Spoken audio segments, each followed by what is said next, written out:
Uyghur xalqining faxrlik yozuvchisi Zordun Sabirning Şinjan Yoshlar O'smirlar nashriyoti tarafidan nashr qilingan Ana Yurt nomli romani. Bu roman Biliqut shirkatida ovozga elinib, Biliqut to'rida anglatildi. Xabarchi oldirab uning yeniga keldi. Polkovnik kelsin deydi. Nuri yenidala turgan etiq sakrab mindida sharq tarafga O'tayning nerisidagi Daxyenza yezisidagi polik shtabiga atchab turib yurib ketdi. Polik shtabi egisi qechib ketgan bir cho'ng qo'rudi edi. Cho'ng uyda polik komandiri Qiyumbek qizil pagon taqagan ikki odam bilan so'zlashmoqda edi. Uning biri gavdilik, burutluq odam Iqsoqbek edi. Salom polkovnik. Nuri tik turib salom berdi. Başlıqları külüb başlanıştışdı. Süttek aydın keçede neredeki bağ, qarlıq çoğula, ormanla çeksiz kumluq, acayip güzel, sırlıq göründü. General Iqsoqbek, dedi Qiyumbek sılıq, xuşquy avazda külüb durup. Atlıq 1-ci brigadını elib, jang urushiga qatnashish uchun oldin qisab ketmoqchi. Qisib 2 kunda keladi, dedi Iqsoqbek. Belli hujum qilamiz. Jang hozir muhosirga ilinib bo'ldi. Daxyenza mana biz turayotgan bu yerda G'o'lji 2-chi polki bilan Tungan otliq divizion. Shiba Iskandron dushmanning enki ostida buyruq kutib turmoqda. General Iqsoqbek, dedi Qiyumbek generalning gapini bo'lib. Jangga hujum qilg'ich qismlarning bosh qo'mondonligiga tayinlandi. Ahvol egiligiga kelgan, hozir G'o'lja qaytidi. Hodikingiz bo'lgan bo'lsa, sayran bo'yi Kangsay bilan rohatlanib qaytay deb edim. Amal yo'q, yana otliq ochaldin eshib qaytadigan bo'ldi. Apu qiling general, dedi qosh ko'zi to'kilib turadigan oq yuzlik, so'nggi chiroyi to'limi qamlashgan Qiyumbek kulib turib. Japa tortadigan bo'ldingiz. Japa degan gap askarlarga yot, dedi Iqsoqbek. Askarning xushalliqi japa ichida. Men otda yurib o'ginib qolgan odamman.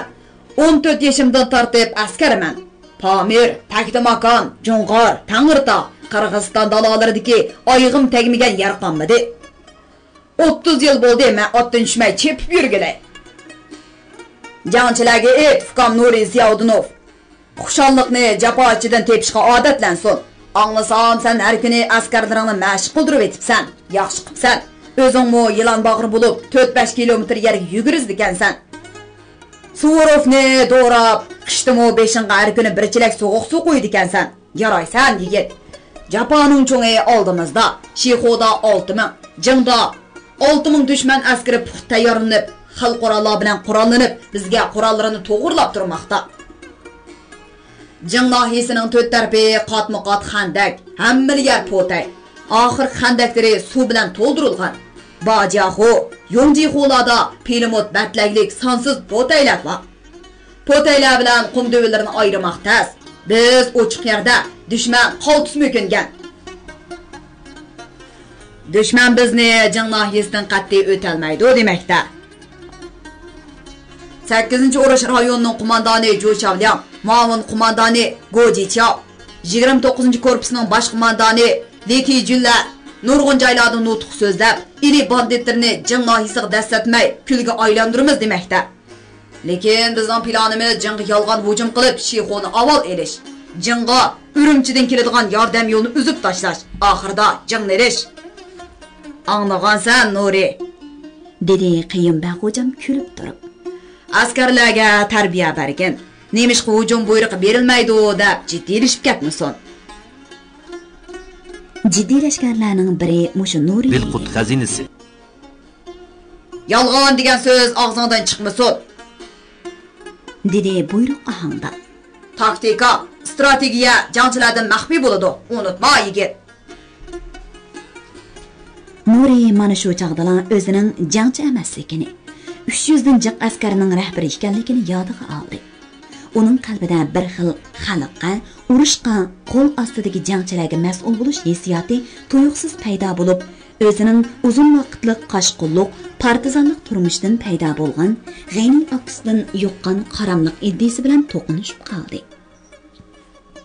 U muntazam harbiy bilan partizan o'rtasidagi farqni xeyli burilib tushungan. Lekin harakatda u yanala buyruq degan so'z bilan o'zini cheklashga odatlanmay yotadi. Hayr, biz mangaydi, dedi Ihsoqbek ular bilan qo'l elishib xayrlashib. Eshakchilar to'sishadigan yo'l bilan otliq mangadigan bo'ldi. Tog' yanzidan G'o'ljiq tog' bilan mangsak 150 kilometrdan keladi. 10 soat atrofida otliq mangamiz, dedi Ihsoqbekning yanidagi Yunus ismli qirg'iz yigit. Bu yo'llar Oqchi, Ulug'chaq, Toshqo'rg'on yo'llari qaraganda hech gap emas. Atma o'ynaqlab yurib ketdi. Qayyumba xo'jam bilan Nuri ularning kaynidan chas berib, zo'qlanib qarab qoldi. Xo'sh, Nuriyevka, dedi Qayyumba xo'jam Nurining mo'rsiga qo'lini qo'yib. Sende bir necha yosh cho'ngman. Fikam desam xafa bo'lmassan. Kichik bo'lganing bilan sen men qaraganda jiq o'qigan. Jiq janglarni ko'rgan. Ham bo'lsam bir begzada. İkimiz o'rin almashtirib, sen polik komandir bo'lsang bo'ladi. Lekin bu ikkimizning ish emas.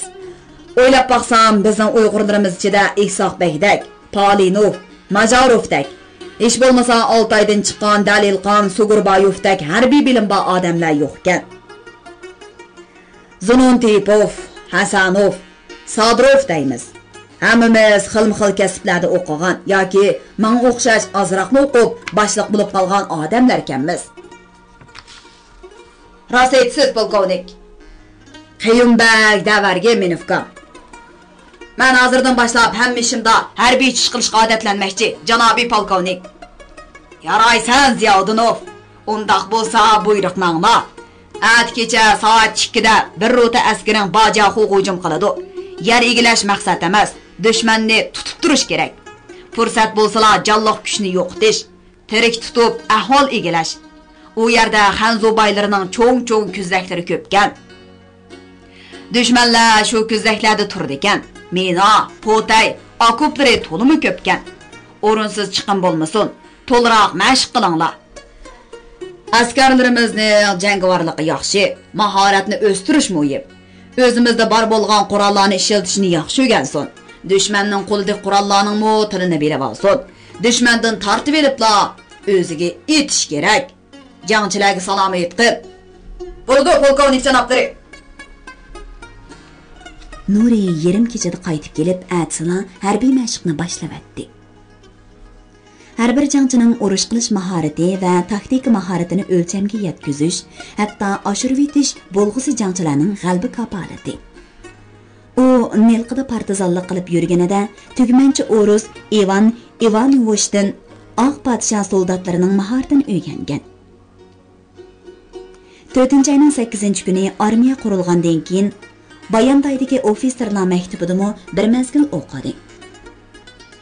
O'zida bari qurollardan yenik pilimot, eg'ir pilimotlar, minamyot, miltiqlarni chuvib yasash jihatda u hozir ko'zni tengib qo'ysimi xato ketkizmaydi. Etish mahoratida tankatarni 600 metrga tekkizalaydi. Lekin hozir uning askarlarining 80% bu o'lchamga yetmaydi. Avtomatchilarmi uningdek 200 metr yerdagi nishonni qirolmaydi. Orallar 100-150 metrga yetalaydi.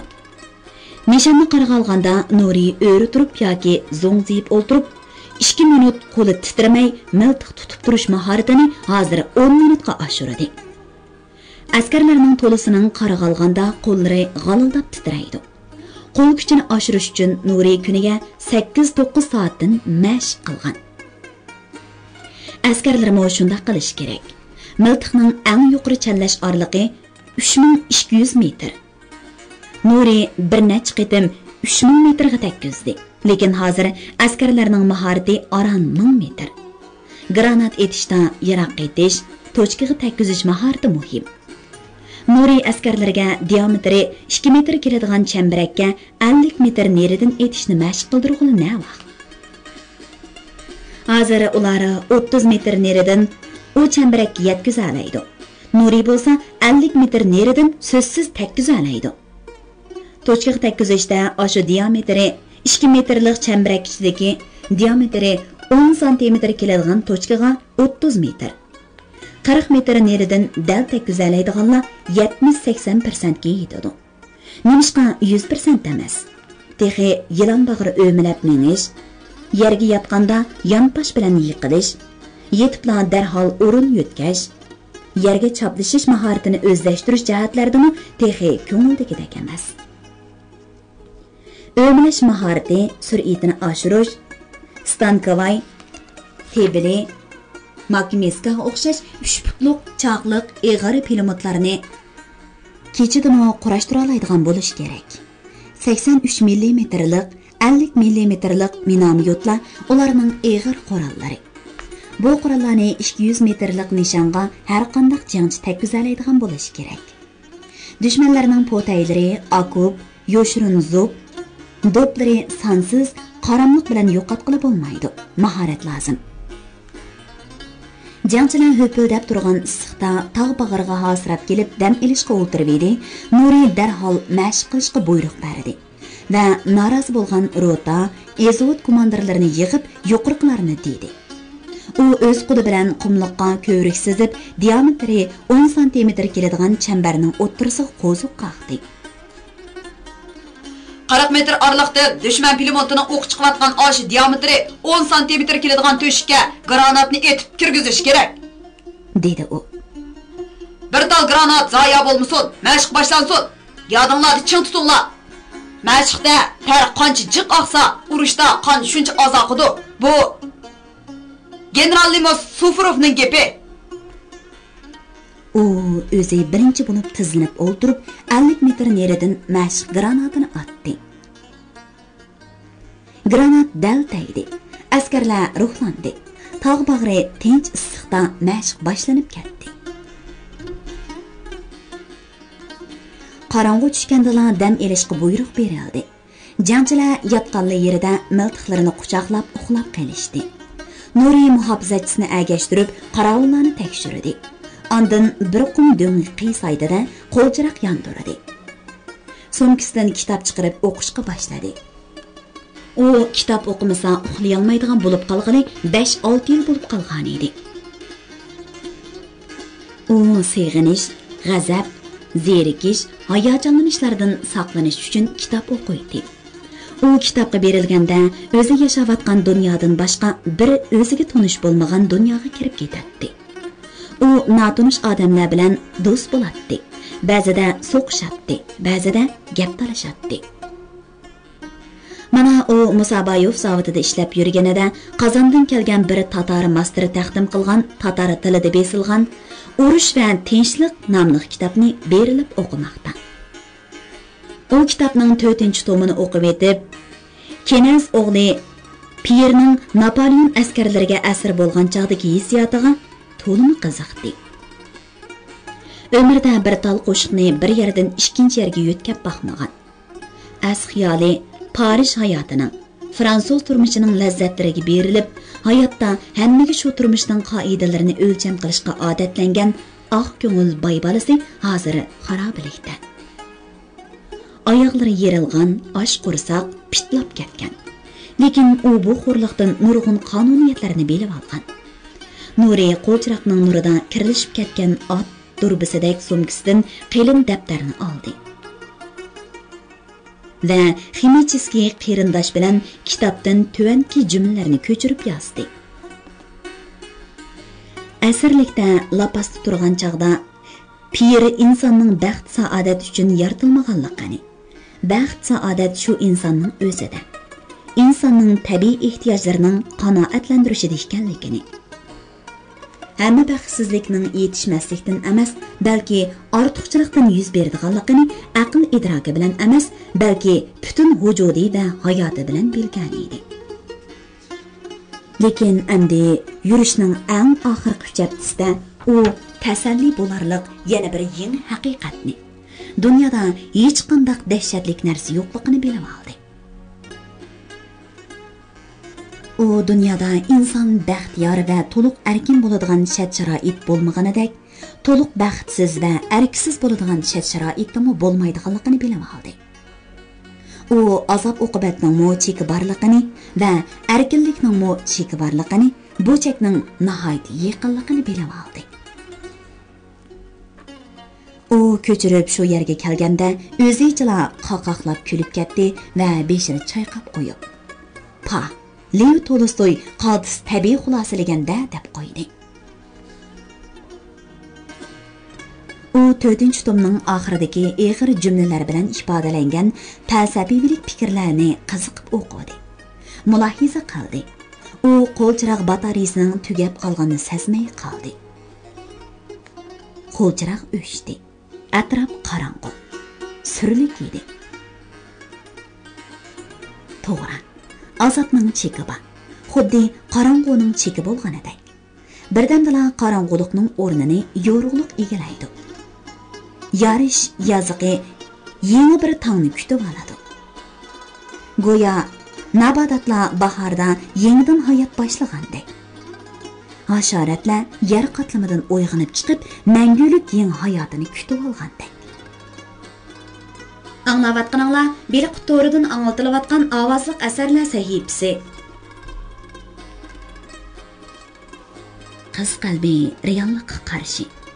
Hayot uning xohishining ta'tirini taqdim qilmoqda. U qo'li qurol elib, jing, Shexoga yoki 1-otliq polik bilan Mavlanov polkovnikning qismlariga sanitar bo'lib muzdavonga berishni orzu qiladi. Shunda qilalasizlar, u onasi, hadisi va qeri qiz muallim uchun tezroq intiqom oladigan bo'ladi. Lekin rahimsiz buyruq uni Mongol to'radagi 12-skadironga akilib sanitar qilib qo'ydi. Bu yerda na dushman, na o'q ovozi, na vurra sadolari yo'q. Kun otlab ba'zida haftalab to'xtamay yog'adigan yomg'irdan kishi bezor. Qora to'pluq yerining narini dassam putung qora patqa. Bu yerda na yasang'ili, na bir bilan mumdashqili, na kutgan odamingni ko'rgili asligili bo'lmaydi. Doimla suz tuman ichida qora yeshil bo'lib ko'rinadigan bo'q qarag'aylar qachonni qarsang bir xil sizib qo'ygan rasmdek turg'ini turgan. Tog'lar, qarliq cho'qilar osmonga qarag'ini qaragan. Yog'och uylarning to'plangan o'gzillarimi odam cho'kidek o't-cho'p bilan to'lgan. Qarag'ay, bulut, yomg'ir va go'zalligi asta-asta odamni zeriktirishga boshlagan hayvatlik tog'lar qiz qalbiga na yangi hissiyot, na tasalli, na zavq va na xushallik berolmaydi. Faqat 3-skadironning komandiri Rafiq Baychorin ismli tatar kishi bu yerda paydo bo'lganda uning qalbida xushallik paydo bo'ladi. "Tarixa", deydi u qizni yerim quchoqlab. U yirik, seriq soqolliq inkini qizning peshonasiga tekkizib qo'yib, "Jonim, Osiyo obistayning ozliq tavariki. Yo'q, seni men o'zimning polkiga akitaman." U 3-skadironni 100dak askari bo'lg'ini qaramay polik deb ataydi. "Bizning 12-polikchi", deydi skadiron komandari Emir Hojimo skadironni polik deb atab. "Chiroyli qizani san tutqizib qo'yarmi? Askarlaring yolg'on og'rim elib sanitarga to'mirin tutqizg'adak, texi qo'llarini atay kesib elib qizga tangdirg'adak.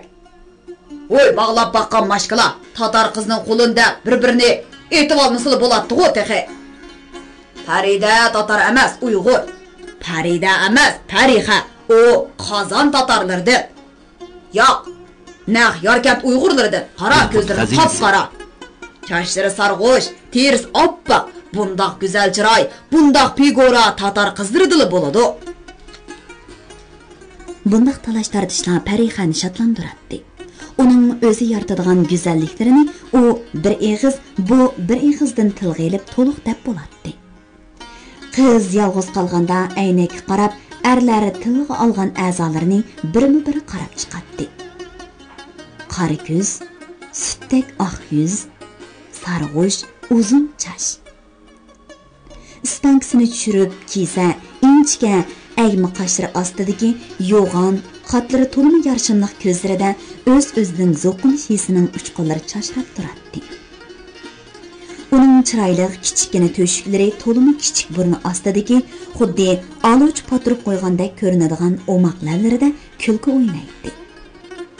Men hadamdan go'zal, Sabiha seriq edi.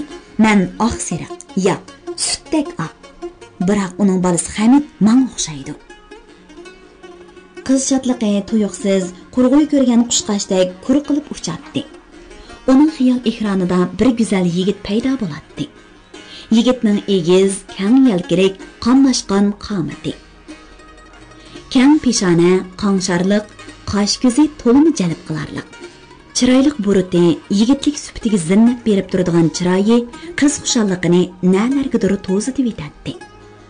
Qiz kecha-kunduz intizor bo'lgan bu chiroy uning xiyol ekranidan hayot sahnasiga chiqsa, qiz har bir yigit yolg'on og'irib kirganda, har bir yigit qo'l, ko'z, til ishoratlari bilan qizga havas, tashnoliq ifodalarini bildirganda, o'z qalbini birvatganligini har qitim aslab, seg'inish, tashnoliq istiki bilan o'q tartganda, o'sha yigit kelib qiz qalbini tinchab baqsa, bu qalb osh yigit qalbiga asir. Qiz qalbi yo'shurun azob, oshkora intizorlikning asoratida qiynalmoqda. Ko'ymoqda, dodlamoqda. Taqdir buyruq deganlar nimancha rahimsiz. Nimishqa qizning holiga yetmaydi. Nimishqa uni oldingi sabga avatmaydi. U Azod Sharq Turkiston gazetidan Bajan xudi bo'lgan jang xabarini o'qidi. Nuri tilg'ilangan qurlarni qayta o'qib o'rindan turdi. Yana o'ltirdi. Oxir gazetni tutib shtab boshlig'i Sulaymonovning oldiga kelib, "Ko'rdingizmi, Nuri? Aka, Nuri Ziyodunov!" deyaladi. "Ko'rdim. Bizning Nuri endi polkovnik bo'ladigan bo'ldi." "Bizning deganingiz yolg'izi sizningmidi?" "Bu rost," dedi qiz o'z hayajonlarini yo'shira olmay. "Men uni bizning uyning deb o'ginib qoptiman." "O, bizning gimnaziyaning g'ururi. Ham bizning oilaning." "Siz Parixa?" "Yo'q, Parida." "Ha, Parida. Bizning santikarimiz. Siz uni akam deb hisoblamsiz yoki?" U qizga qaradi. Qiz qizarmadi, o'lmadi. Hech bo'lmagandekla uningga tikilib qarab turardi. Sulaymonov gapini davomlashtirdi. "Siz uni yana boshqa tushunamsiz. Siz bilan sirdoshdik, do'st bo'lib qoldik. Siz bizning shtab boshlig'imiz. Men sizdan yo'shirmayman. U mening, men uning." "Biroq..." Sulaymonov jim bo'lib qoldi. U kamirini bo'shtib, gimnastorikasining tugmasini yechib qo'ydi. "Desam bo'larmi, bo'lmasmi?" "Nima? Tayinliq zaytuna to'g'risi bir nima deysiz-ku deyman. Bu gap butun shaharga pur.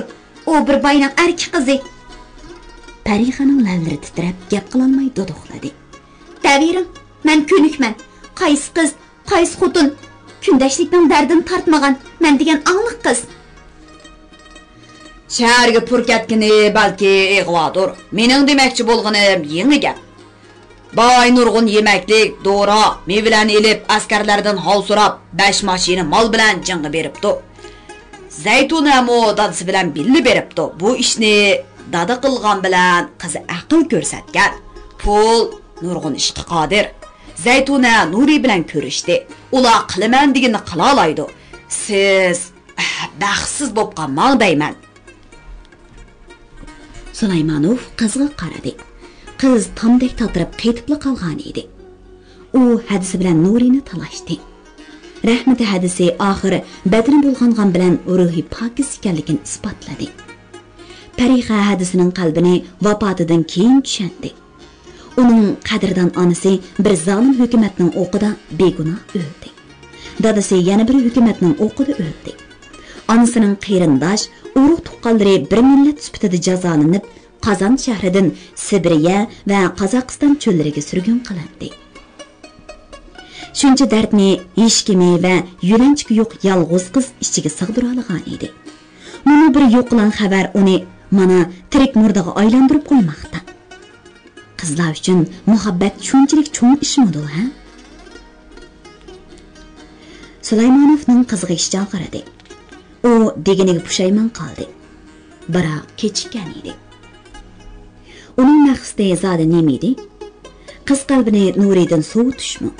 Nimishqa u yigitlarga xos ustunligi va jalb qilish kuchi bilan qizni o'ziga qaratmay bu xil usulni tanladi? U Parixani uzundan beri taniydi. Sulaymon Doka desa uning dadisini bilmaydigan odam yo'q. Bir yilda Qo'rg'as suyidan 10 necha qatim o'tib, Olmota, Beshkek, Toshkent, Andijon, Qo'qon, Samarqand, hatto Moskva, Leningradlarni olib qo'ymaydigan savdogar Osiyo Obistayni kichik xotinlikqa elishga ko'p harakat qildi. Lekin sahrolik mingbegi uning rizqiga o'ltirdi. Sulaymon boy ikki qizi bor tatar ayolni uyiga boshlab kelgan. Shu chaqda sho'x, xushxuy o'g'li Aysojonning mush Parixaga ko'zi tushgan. Qiz o'qidi, cho'ng bo'ldi, Nilqiga ketdi. Aysa Sulaymonov u qizni unutay olmadi. Taqdiri oxir ularni bir skadironga akilib qo'ydi. Mana Sulaymonov peshonasining tarliqi, qalpoqlarining qilinligi bo'lmasa, go'zal hisoblanadigan shtab boshlig'i qiz bilan har kuni so'zlasha oladigan bo'ldi. Lekin bu fursat uningga xushallikdan ko'ra azob ekaldi. U kechalari u yoqqa bu yoqqa o'rilib uxlay olmaydigan. Bo'libmi qizning Asiyadi Nuri ekanligini bilgandan keyin bu azoblari texmi ko'payishga boshlagan edi. Qirishqanda qiz Sulaymonovga Nuri to'g'risida so'zlaydi. Meni kechiring Farida. Bargan bo'lsa, qaytib kelganda o zaytunam bu. Qiz Sulaymonovning tasallisini anglamadi. "Men 5 kunlik ruxsat beralamsiz, shtab boshlig'i. Qadrlik Sulaymonov aka." Qizning chiroyli ko'zlarida yoshlar lig'irladi. Sulaymonov yonga qarab oldi. "Emir hoji ruxsat qilsa bo'ladi-da. Belgilama bor. Har qandoq jangchiga bir kundan o'shiq ruxsat so'rasa, Iskandirun komandiri tasdiqlash kerak." "Hamid og'ir ekan, ruxsat berami?" "Hay, tong. Muzatdiki birinchi otliq pol Muzdavonda Aqsuning baynahiyasiga yurish qildik. Polkovnik Mavlonov 1200 askar ozliq qiladi. Yordam lozim deb boshtabga yordam so'rab, komissar Umar Zaqovni avatibdi. Bizni avatib qilishi mumkin." Qiz jimib qoldi. Sulaymonov o'rindan turib ustal yanida g'amkin turgan ballari zilva, ko'kraklari tik, go'zal qizning mursiga qo'lini qo'ydi. "Mayuslanma, Nuri ujmi ko'ngil emas, sizni baxtsiz qilmaydi." Qiz tasalliga muhtoj edi. U Sulaymonovga tikilib qaradi. Sulaymonov titrab turib qizning mursidan yenich quchoqladi. Qiz beshini uning ko'kragiga qo'ydi. Qizning o't chaqnab turgan badani yigit vujudidan eritdi. Sulaymonov qizning sochlarini puradi. U xuddi kuchli ichimlik bilan birdilla mas bo'lgandek qizni chin quchoqladi. "Nuri do'stingizmi?" dedi qiz osti pichirlab. "Yo, ha." Sulaymonovning vujudi birdilla muzladi. U qizni qo'yibdi. Mongol göre biri yap-yeshil dunyo, süpsüzük jahon. Atdiganligi ochiq havoda uning pakligi, go'zalligi o'zini oshkorlaydi. Qaptonlar, cheksiz yayloq, bozor ko'chalari, bog'lar yap-yeshil. Yaproqlar betida qilchimi kiri yo'q. Suvlar o'ynoq, süpsüzük suv tegidagi toshlarmi go'yo marmardek suzuk. Sho'x suvlar tog'lardan go'yo sog'lom, xushal go'daklardek biqildab, kulib, qiyg'itib tushadi. Uning bujg'unlari kishiga ko'mishdan oq, paxtadan oq, sutdan oq ko'rinadi. Lekin tabiat Parixaning qalbida she'riy hissiyot uyg'ota olmadi. Sevgi asabiyligi uning vujudini egallagan. Uning ruhi yoshlik sevgisining hukmronligida. Uning o'tmishini, kelgusini o'ylag'asi yo'q. U hammadan bezor. Boshqalarni hayajonga selayotgan urush g'alballarimi Sharq Turkiston hukumatining raisi Elixon To'ram to'g'risidagi hikoyalarmi dunyoda yuz bergan cho'ng ishlarmi uni qiziqtirmaydi. Kecha-yu kunduz kiyimlari bilan qum to'pida dum yetib, dum qo'pib, talqon, suxar yeb, so'g'uq suv ichib jang qilayotgan Nurining hayoti va muno yeshil dunyoda go'sht qaymoq yeb, oppoq plastina selingan karavotlarda yetib qo'pib, mangzilari qizirib, kulkilari jaranglab turadigan otliq Skadirun jangchilaridek sog'lom, xushal bo'lishini tilashnalar. Uning kundalik orzusi va tilaydigani edi. U go'yo dunyoga bir yigit uchun yaralgan. Uning uchun hayotning ma'nosi sevgi. Sevgi muhabbatsiz hayot uning uchun motamlik dunyo. Muhabbati azar yegan kunlar uning jazolangan kunlari. Attiganlik mashqqa jangchilar ofitserlar bilan birga sestralarni chiqadi. Yumshoq lumdum yerda yugurish to'limi ko'ngillik. Sulaymonov qizning yanada yugurib ketyapti. U og'ziga tegmay so'zlamoqda. Jim, Shixo, Cho'chak, Oltay, Bo'rtala Aqsularga biraqli hujum qilg'idakmiz. Bu yilning oxiri bizning ona diyor tuproqimizdan Gomindan tozlandi. Dunyoda Uyg'ur davlati paydo bo'ladi. Sharq Turkiston Islom Jumhuriyati dunyo allari qatoridan o'rin oladi. Akşam gazetdan Elixon To'ram otamizning so'zini o'qib, hayajonlanib kechish tuzib uxlay olmadim. Qozog'iston, O'zbekiston, Turkiyalarga chiqib ketgan Uyg'urlarimiz tugal qaytib kelsa, biz Mongoliya Xalq Jumhuriyatidan 10 nasl qolsi davlat bo'la olamiz. Nefit, oltin, mis, temir, ko'mir, alyumin, sinik. Dunyodagi boylikning hammasi bizda. Suv, o'rmon, chorva, munbat tuproq bizda to'liq. 10 yilga qolmay biz boylik, farovonlik, taraqqiyotda Sovet ittifoqidan o'tib keta olamiz. Ayting'a, siz u chaqda nima bo'lmoqchi Farida? Ana bo'lmoqchi. Shu mog'oy bo'lamdi. Siz o'zingizni atay cho'paylashtiryapsiz. Meni yiroqlashtirish uchunmi? Nemachi voy? Biz degan mangulik do'st, bilamsiz. Bütün Skadirun bo'yicha men sizni eng yaqin hisoblayman. Men shu Aysajon. Meni Aysajon deganingizga men baxushal. Men kelgusida mol doktor bo'laman. Nasllik ot, kala, qo'ydis yayrab ketaman. Barnavul, Arg'umoq, Olataviski, Metis degandek ismlarning qolsanlandi. Ko'rgansiz, qo'la etimni har 3 kunda bir qatim yuyib tarayman. Lekin qizning qulig'iga bu gaplar kirmadi. Men o'rischini xeli bilaman. So'qishlar tugab xotirjam bo'lganda men Sovet ittifoqiga berib o'qiyman texi. Nurim o'qiyman deydi. U shoir, naqshchi. Uning yozgan she'rlari menga bek yoqadi. Biroq uning she'rlarida hadisli Zaytuna degan ism bor-da. Qiz yigitga nafrat bilan qaradi. Yigitmi shunday qildi. Lekin u beliga qo'ndirib olgan qurg'oyning uchib ketishini xohlamaydi. Yigitlik g'ururini tashnoliq hissi yandi. Bir she'rda shunday gaplarni o'qiganman. Siz nemish qil hadisli Zaytuna deysiz. Atay meni tushimga tegib-atsiz, ha? Sizning eg'izingizdan nuri tushmagandekin, o degan boshqa ish. Men uchun bir ish.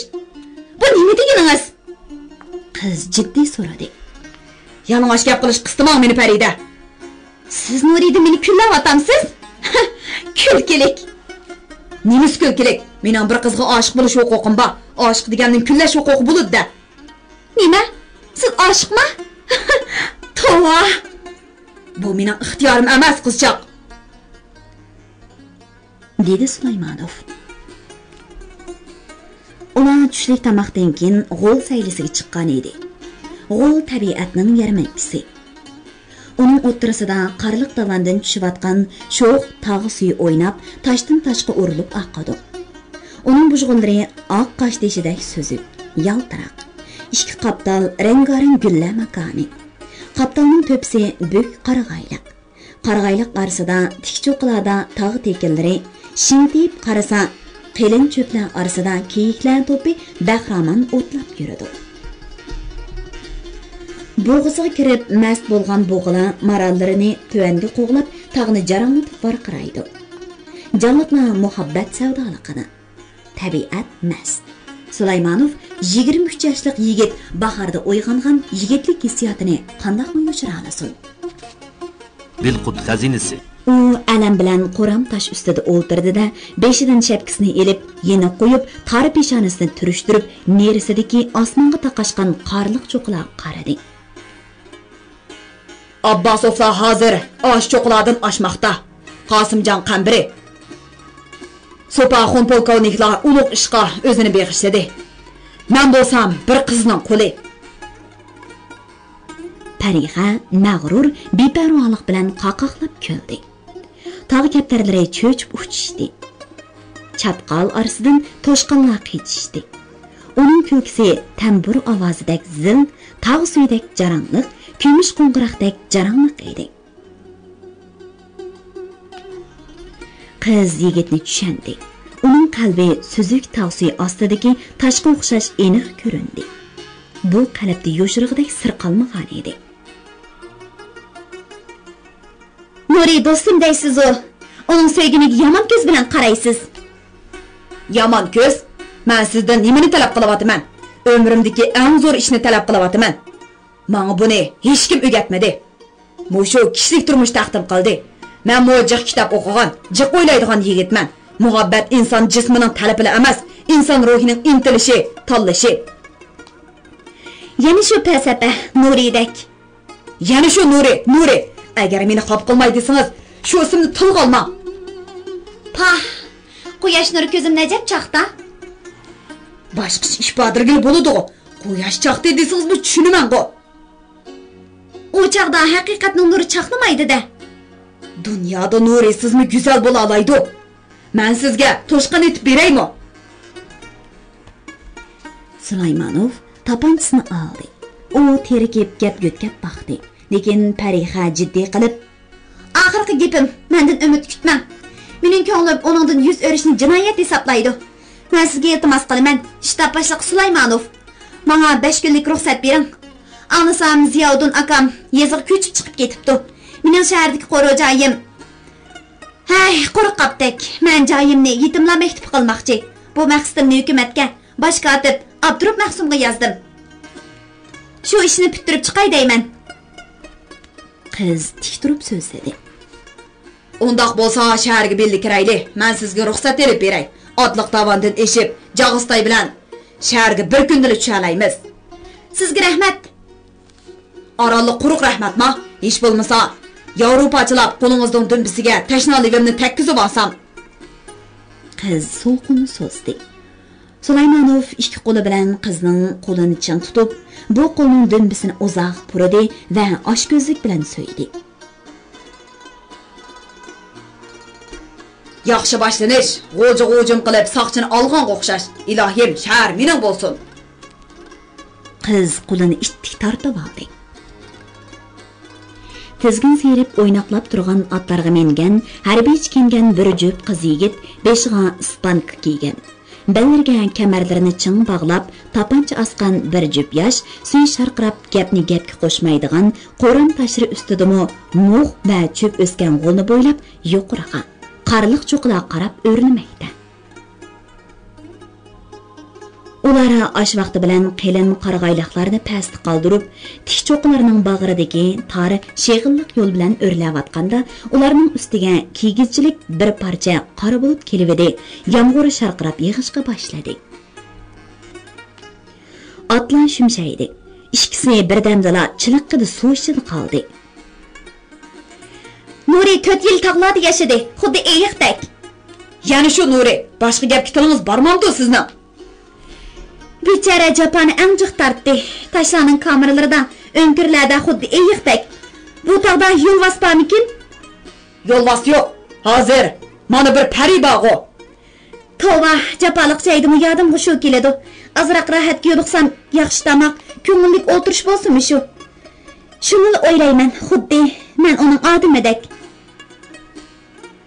Biroq u sizni o'ylamdikan tang. Mayli, uning vaqti yo'qdir balkim. O degan jang maydonida.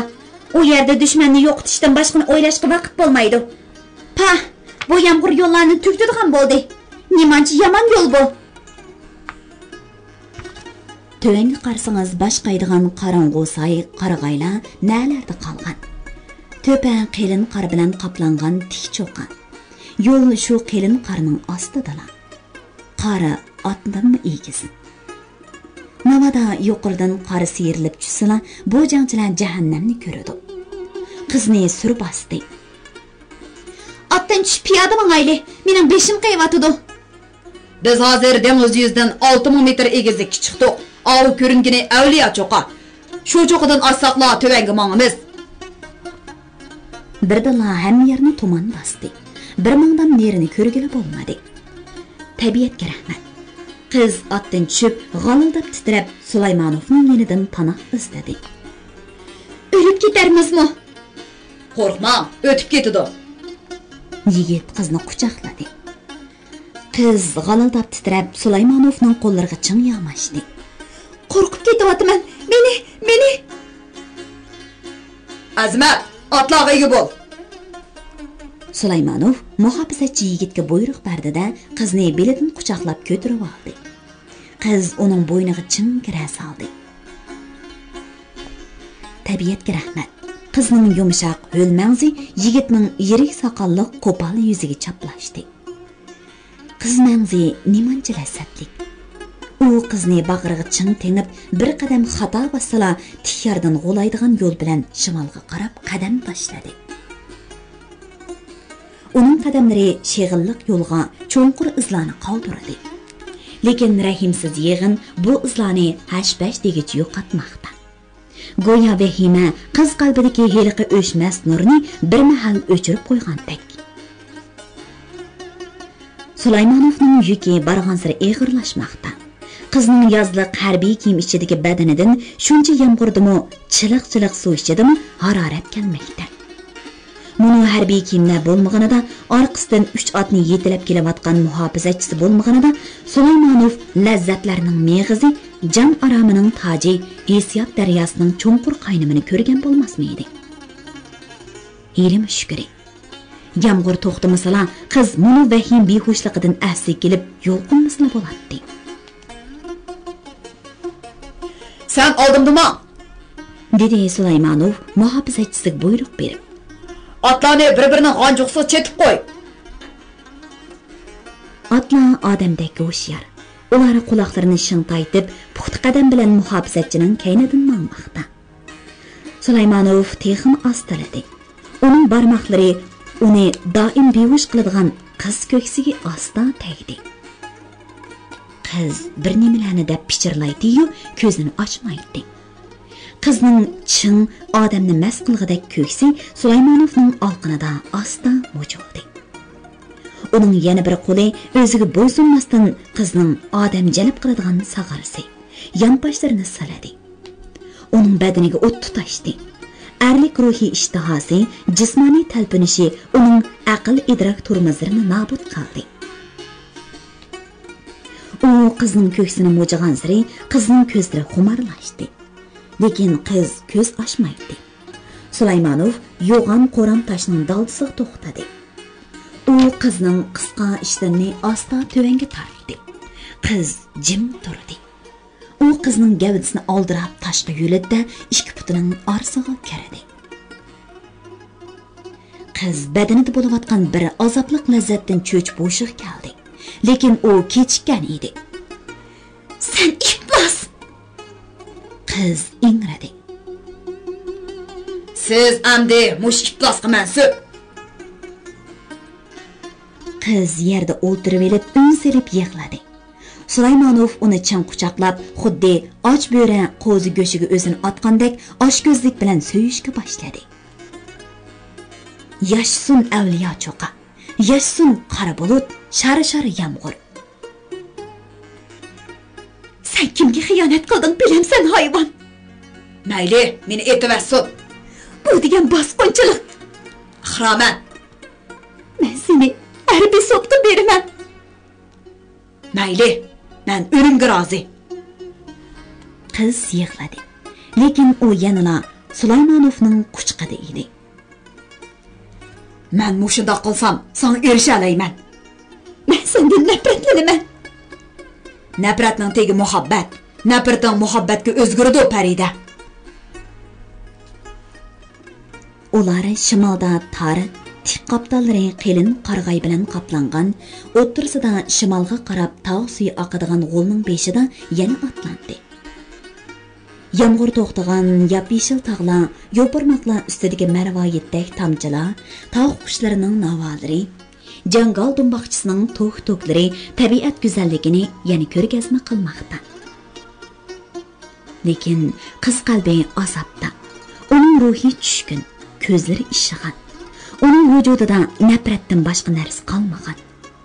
U o'z taqdiriga, o'zini musholga solgan butun hayot fojialariga nafratlanadi. Uning na mundishadigan odami, na yo'lanchigi yo'q.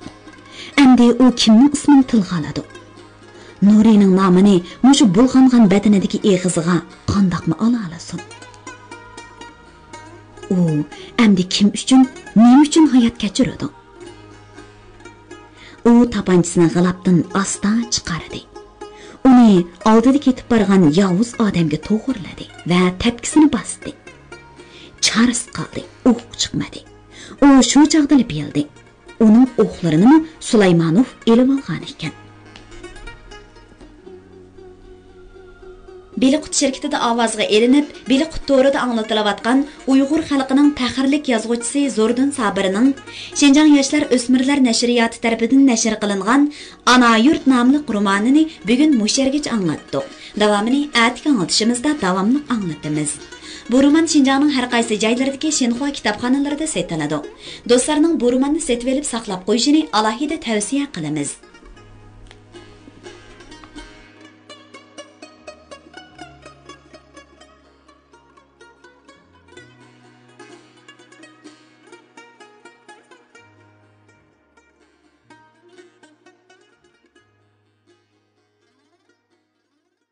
Xazinesi Uyg'ur xalqining urf-odat, mashhur shaxs tibobat, maqol tamsil, cho'chak, rivoyat qatorliq Uyg'ur madaniyat xazinasidagi bebaho go'rlar.